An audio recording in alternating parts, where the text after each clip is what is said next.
Hi, I'm Valerie. Welcome to this special video edition of the Frugal Frog column for tujawellness.com. Today we're going to be making reusable food wrappers. It's a great project, super easy, and it's going to reduce the amount of plastic wrap that you need to be using. So what you need is a piece of cotton cloth. Now you can purchase a piece of cotton cloth or you can upcycle an old cotton shirt. Cut it using pinking shears so that it doesn't fray. You're also going to need a little bit of beeswax. I picked this up at my local health food store. It was about twice the size before I started grading it down, so it should be food grade beeswax. And this is what it looks like when it's all graded. Now, I've put down a piece of parchment paper on top of a kind of makeshift ironing board because I don't want to ruin my real ironing board. So this is just an old bed sheet that I'm not going to be using anymore. So sprinkle it out over top of your cotton cloth and spread it around. You want to make sure that you have enough on there, but you don't want to have too much. This is just about the right amount. You can always add more later, but you can't take it away. So be conservative with your wax. Now we're ready to start melting the wax into the cotton.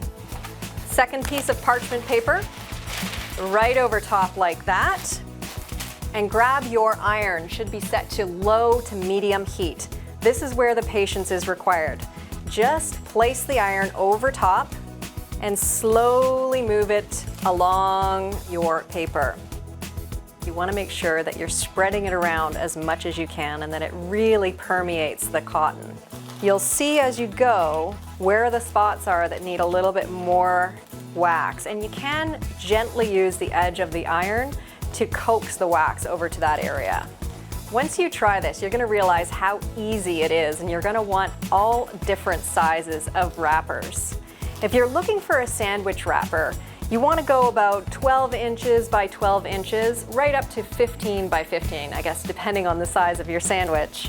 And then you're going to want a few larger ones to cover up casseroles and smaller ones for snacks or even wrapping up a piece of cheese. Really, anything that you use plastic wrap for, you can use these wrappers for.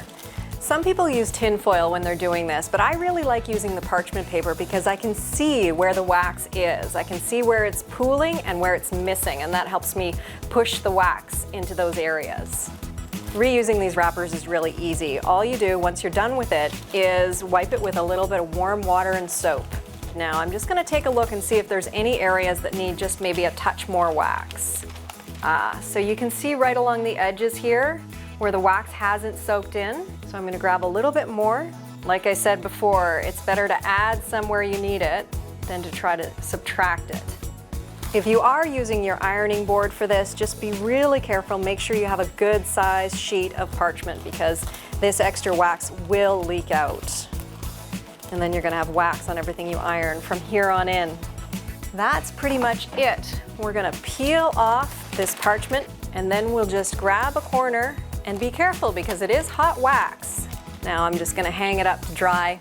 It's more like cooling. It'll only take a few minutes. Meanwhile, you're going to want to start again and make a few more because trust me, once you get used to them, you're going to be covering your casseroles and wrapping up your sandwiches, and you'll be saying goodbye to plastic wrap forever.